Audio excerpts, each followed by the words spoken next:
Brakati Yahweh, Brakati Yahushai, Brakati Yahweh, Brakati Yahushai, Brakati Yahweh, Brakati Yahweh, Ba'Hashem Yahushai, Ba'Hashem, Cha Kodash, double honors to the apostles and the elders of Great Millstone, Drew Well. Salutations to the hopeful elect out there, you Akim, to Zadakim, that do this thing in the utmost truth and sincerity. On the priest Shaman, this week I'm going to be speaking on the situation with Uganda passing laws against the LGBTQ community. Pardon me for putting together this lesson relatively late. There is no excuse. I should have got it done. But let's get into it. So Uganda, they passed laws against it. Against these, they have to wear their masks because in their country, they could be. And in most places in the East, this is a situation that's not only frowned upon, or could get you ostracized from the colony. It could, you could suffer severe life consequences, and this is what is prescribed in the Bible. Let me just go ahead and read that actually. Leviticus 20 and 13 reads, if a man also lie with mankind, by the way, that mankind there, if a man also lie with mankind, this is also pertaining to women as well, woman lying with woman, because at the end of the day, this sort of just comes down to the translation, right? There are times when you see the word sons there in the Hebrew, but it's replaced for children to apply for both men and women. This is a similar situation here. Men and women are pursuant to Romans 1:23 on down. Lesbian as a man, homosexuality in any form, male or female, is an abomination to the Lord. It's a filthy act to the Lord. So it says, if a man also lie with mankind as he lieth, Salakia. Pardon me. Let's do this. What the fuck is this thing? Pardon me, bear with me. Boom. Alright, let's get back. Alright, so it says, if a man also lie with mankind as he lieth with a woman, both of them have committed an abomination, they shall surely be put to death. So that was the penalty if you were to lie with the same sex. Their blood shall be upon their own head. So Uganda is a religious place, and they're enforcing this. This picture says Kenyan gays and lesbians and others supporting their cause wear masks to preserve their anonymity. I'm sorry, as they stage a rare protest against Uganda's tough stance against homosexuality, and in solidarity with their counterparts, they are outside the Uganda High Commission in Nairobi, Kenya, in 2014. So they have to do it in secret. And where did they get this pride flag from? That's what you got to ask yourself. This whole concept of having a rainbow. Who initiated that with homosexuality? Because according to the Bible, the rainbow was a covenant that the Lord made with Noah and man, essentially, that he will no longer destroy the earth by water. All of a sudden, it's being associated with homosexuality. That started here in the West. This is the wine and philosophy that the nations have drank. I'm going to go ahead and read it. Jeremiah 51:7. Babylon hath been a golden cup in the Lord's hand. Babylon, let's break down the word. Babal, lawn. Babal means confusion. Lawn goes back to a land, so a land of confusion. In Jeremiah 50 and 51, Jeremiah proceeds to write a series of prophecies against Babylon, but when you go into the detail of it, it didn't apply to ancient world Babylon. It applies to Babylon here, America. This is the land of confusion. This is the land that's spreading all manners of perverseness and confusion throughout the world. Why is that? Because it's the same spirits walking the earth again. It's the same things that the Greeks did. When Edomites took on the title of Greeks, now the Edomites have taken on the titles of Americans, right? They're spreading their philosophy all throughout the world. Antiochus, another Edomite, wanted to do the same thing. By the way, Hellenization is a Greek way. Greek way of saying Greek is not Greek, it's Hellen. So when we say Hellenization, that means Greekization, putting Greek ideas and philosophies throughout the world. Who's doing the same thing today? The West. Westernization. You don't see people pushing their philosophies on the East upon the West. It's the other way around. It says, Babylon hath been a golden cup in the Lord's hand that made all the earth drunken. And the reason, too, is Eastern culture is about their particular people. They don't force and indoctrinate others. They're about their ways. It's the West, or the Edomites, that try to push their ways upon others, you know? Because they'll tell you things like you have to be tolerant of other people's views, but they're not tolerant of your views when you tell them that you're against this.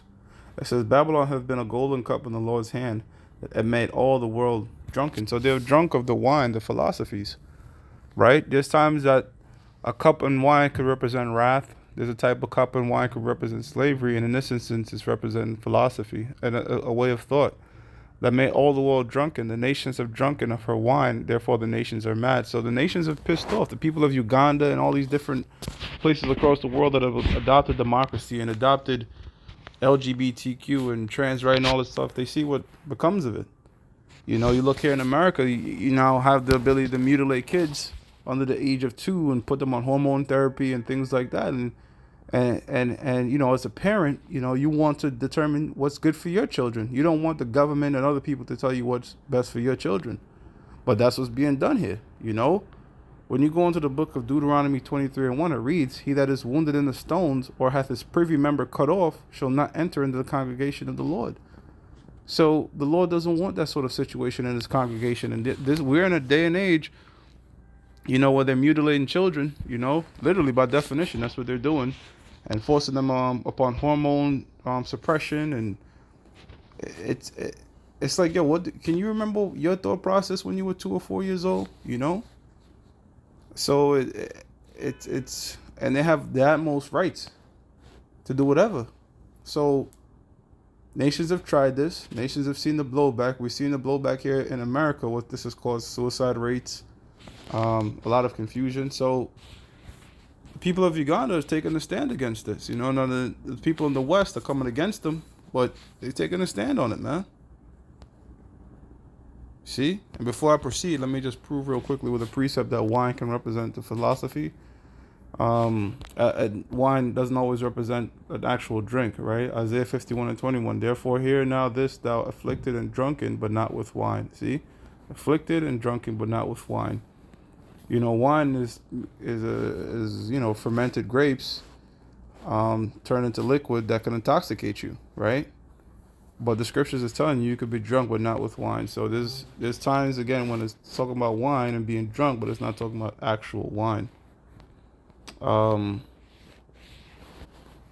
Isaiah 29:9, say yourselves and wonder, cry ye out and cry. They are drunken, but not with wine. They stagger, but not with strong drink.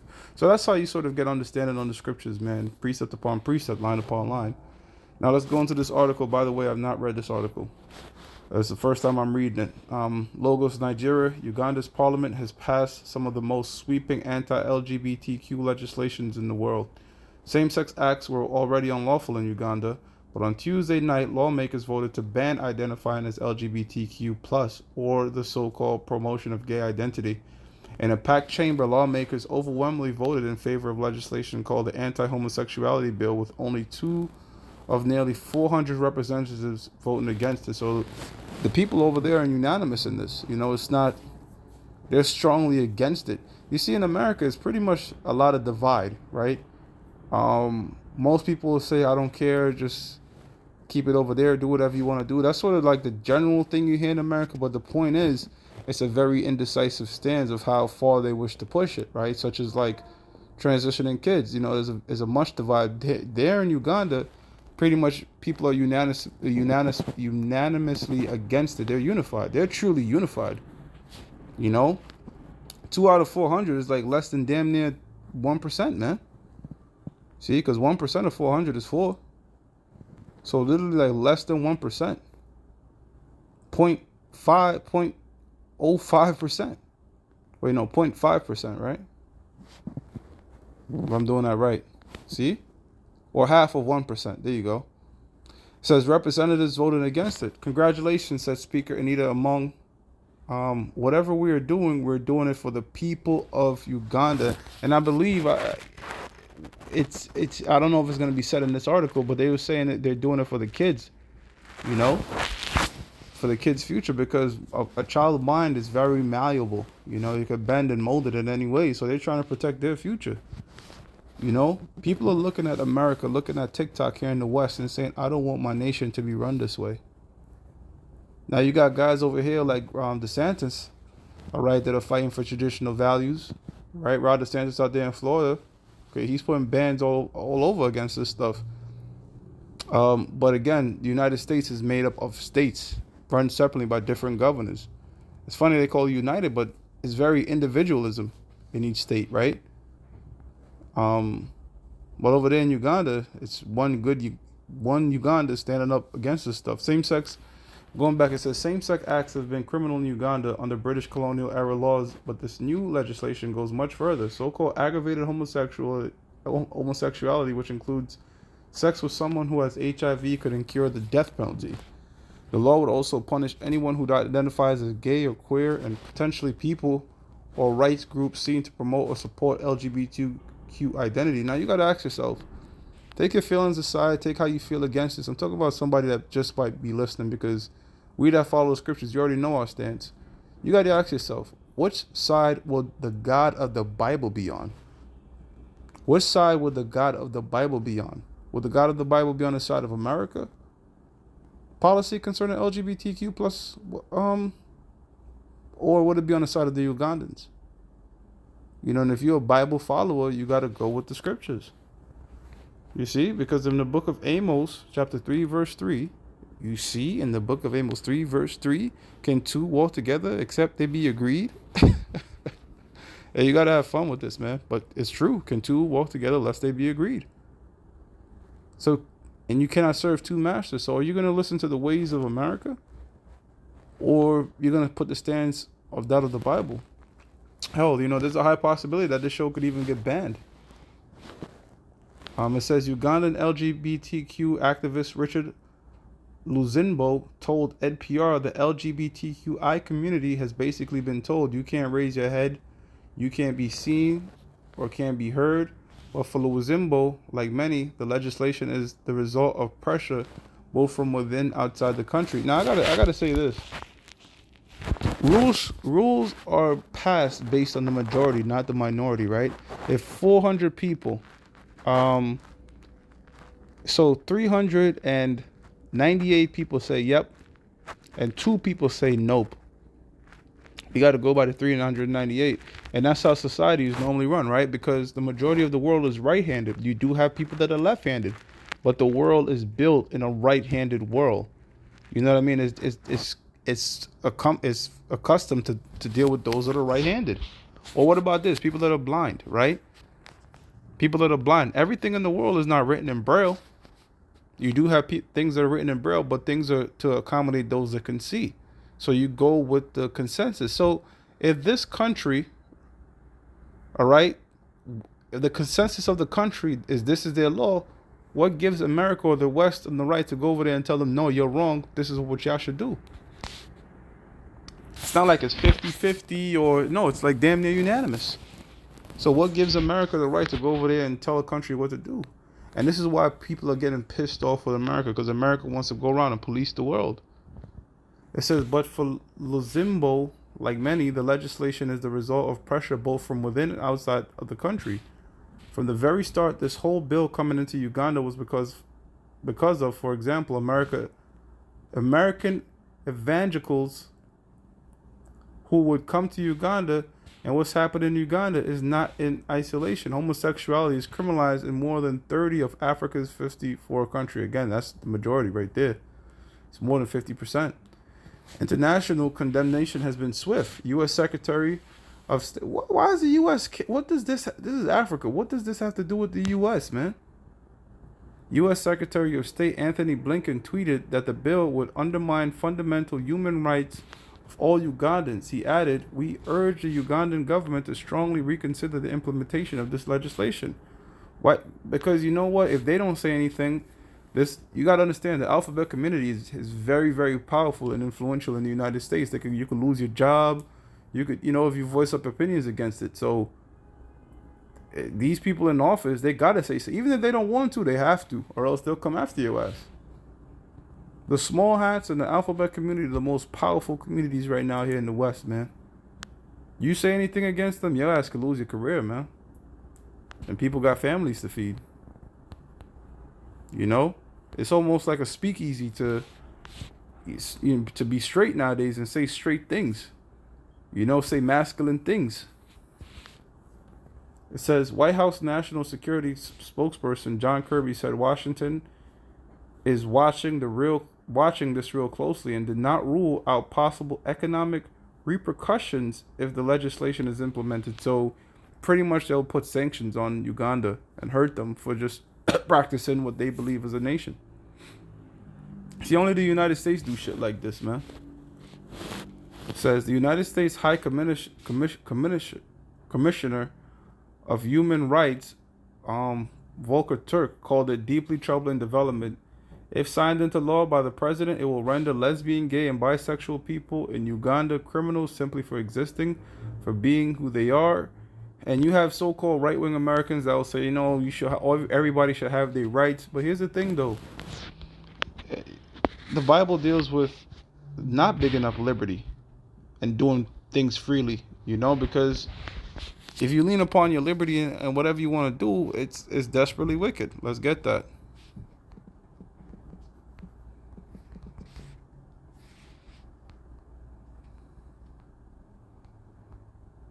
Is it Jeremiah? Pardon me, let me see if I can find it. Jeremiah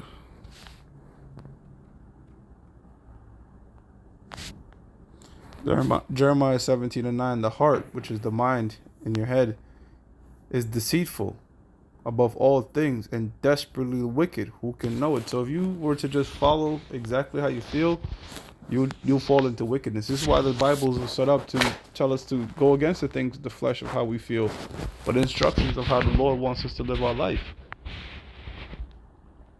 You know? Don't you know that the Hamites, so-called Africans, were cursed because Ham looked upon his father's nakedness? So if the Lord was to curse this man to look at that, that right there also proves that the laws were always around in some effect orally. Because if back then it was a filthy thing to look at your father's nakedness, going all the way back in Noah, that means there were things that were passed around verbally, things that they knew not to be doing. And who was telling them things? Via the prophets. All right, because the prophets were always on the scene back then, letting men know what the Lord wants on earth. It says Uganda passed a previous homosexuality law in 2014, but the court struck it down on procedural grounds following outrage in Uganda and from international donors. So they're trying to pretty much buy them out. But at this point, they're just like, fuck it, man. Fuck it. They're like, you can't put a price on us, man. It's like, we don't give a hell if we're going to get sanctioned. This shit could lead to some crazy things. See? So, hey, man. I remember they tried this in Jamaica years ago, and all the pitchforks and cutlass were sold out, man, because people were ready to cut their heads off. So if a country wants to say, look, we're going to adopt what the Bible says, you have no right to intervene with that, you see? But America's going to do it anyway, and that's going to build up the hatred. And it's gonna spread, man. This whole American telling people what to do is gonna spread, and it's only gonna stir more animosity, because ultimately, in World War III, even nations that are allied with America are gonna shoot missiles on it. And for that to happen, America has to keep doing things that piss these nations off. With that, I'm gonna give all praises to Yahweh, Ba'ashim Yahweh Shai, Ba'ashim Chakodash, that belongs to the apostles and the elders of Great Most Home True Well. Salutations to the hopeful elect out there, you Akim to Zadakim, that do this thing in the utmost truth and sincerity. Shalom.